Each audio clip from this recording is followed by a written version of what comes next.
Esenlikler ildeşler. İldeşler bilişiniz yalı 21 Ağustos'ta Merdan Muhammedov ildeşimizin sutubu olacak dep aydıp bellep geçtik. Yani düğünden beri garaş otuyoruz. Hiç bir ses yok. Hiç bir havar yok. Yani belki vatan satan havarlarına çıkarar dep garaş otuyoruz. Açık sud eder dep. Yani hiçbir açık sudu yok. Birinciden bir devlette konstitusiyon kuruluşu işlemeyen bir devlette adalatlı bir sud bolma hakkı yok. Birinciden. Yine yani aytdım, vatan satan havarlarına çıkarıyorlar ildeşlerimizi. Bolması günahları boynuna yönkep nememiş kalen çekiye, nememiş avtavula tizlikte ulu tizlikte kullanıyor dep şunu yala dep ekrana çıkarıp kellesini sallap duruyorlar. Bu adalatlı sud olacak bolsa, eğer konstitusiyon kuruluşu bar bolsa bir devlette yine nem için birinciden havarlara çıkarıyorlar bu adamları. Hani bu adamların advokatı, hani bu adamların prokuroru. Nerede bular? Yine şuradan ucu bilse bolya bu devlette kanunun işlemeyenini. Eğer şu adamlar cinayetçi bolsa, şuların advokatı, hükman bolmalı. Prokuror bolmalı, advokatı bolmalı. Bu oturan prezidente özüne koşadırnak içinde prezidente oturan bu adam sudya mı neme bu? Nem için bu adamlar cinayetçilere şunyalı kalen çekti. Meyde küçük zatlar için yıl kesiyor. Nem için bunlara karar veriyor. Bunun için hükman bir mahkeme sudu bolmalı, sud odası bolmalı, bunların prokuroru, bunların hakimi bolmalı. Bu neme? Sadece halkın gözüne yani korku salmak için bu zatlar oyunlar edilir. Bize onu köpten biliriz bu zatları. Şimdi Merdan Muhammedov ildeşimize gelelim. Birinciden Merdan Muhammedov ildeşimizi Türkiye'den uğurlap gittiniz. Yani bu birinciden siz kanunu bozdunuz.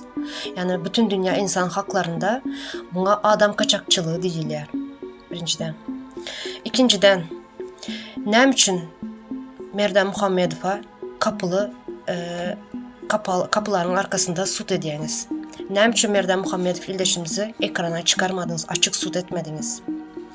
Merdan Muhammedov neme güne işetti birinciden. Merdan Muhammedov ildeşimiz Təzə Türkmenistan'ı kurmak için, halkını aydınlığa çıkartmak için bir özünü okuvu, bilimi bilen öne çıkan bir adam, şahs ildeşimiz. Bunu sud edecek bolsanız eğer, yine bize karşı otururuz, halk bolup karşı otururuz. Bunu kapıların arkasında değil de açık sud edin. Yine size sorak, koşadırnak içindeki hükümet. Bizler ildeşimizi açık sudunu isteyiz. Nerede bu ildeşimizin, Merdan Muhammedov ildeşimizin prokuroru, nerede bunun advokatı, kim bu advokatlar, kim bu prokurorlar, nem için açık sud olmaya, nem için küçük zatlar için adamların gözünü korkutmak için sud edip ekrana çıkaryanız vatan havarlarına, nem için bizlerin ildeşimizi, Merdan Muhammedov ildeşimizi ekrana çıkaranız yok. Bizler şunu isteyiz, yine size sorak, nerede, nem için edilen yok bu zat. Bu sorunun cevabına karışacağız halk bolup. Bizler bunu görmek isteyiz. Onu ekrana çıkarıp hemmesinin gözünün önünde açık sud etmenizi isteyiz. Bu eğer başka ildeşlerimiz yine sud eden bolsanız, küçük zatlar için, kalen çeken için, avtavula kullanan için, bolusu zatlar için, onda Merdan Muhammedov ildeşimizden çıkarıp açık sudda vatan havarlarında hükman çıkarıp görkezmelisizler. Eğer şunu görkezmeyen bolsanız, onda siz birinciden özünüz cinayet edeniz. İkinciden konstitusiyon kuruluşu yok bir devletsiniz.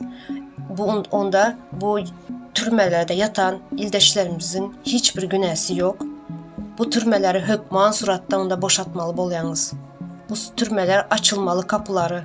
Hiçbir ildeşimizin onda hiçbir günahı yok. Hiçbir ayıplaması yok. Yani bu neme günahsız yere ayıplama yükledinizler onda ildeşlerimize. Nem içinden de konstitusiyon kuruluşu yok ülkede. Neme bolma hakkı yok. Yani bir adama güne yönkemeye hakkınız yok. kanun işlemeyen yerde bir adam günah etmeye, bir adalatlı sud bulmaya hakkı yok. Şunun için birinciden türmeleri boşadın, türmeler çıksın, kapılarını açın. İkinciden hem Merdan Muhammedov ildeşimizin hökman suratda açık sud edip halka görkezmenizi isteyiz. Sağ olun ildeşler.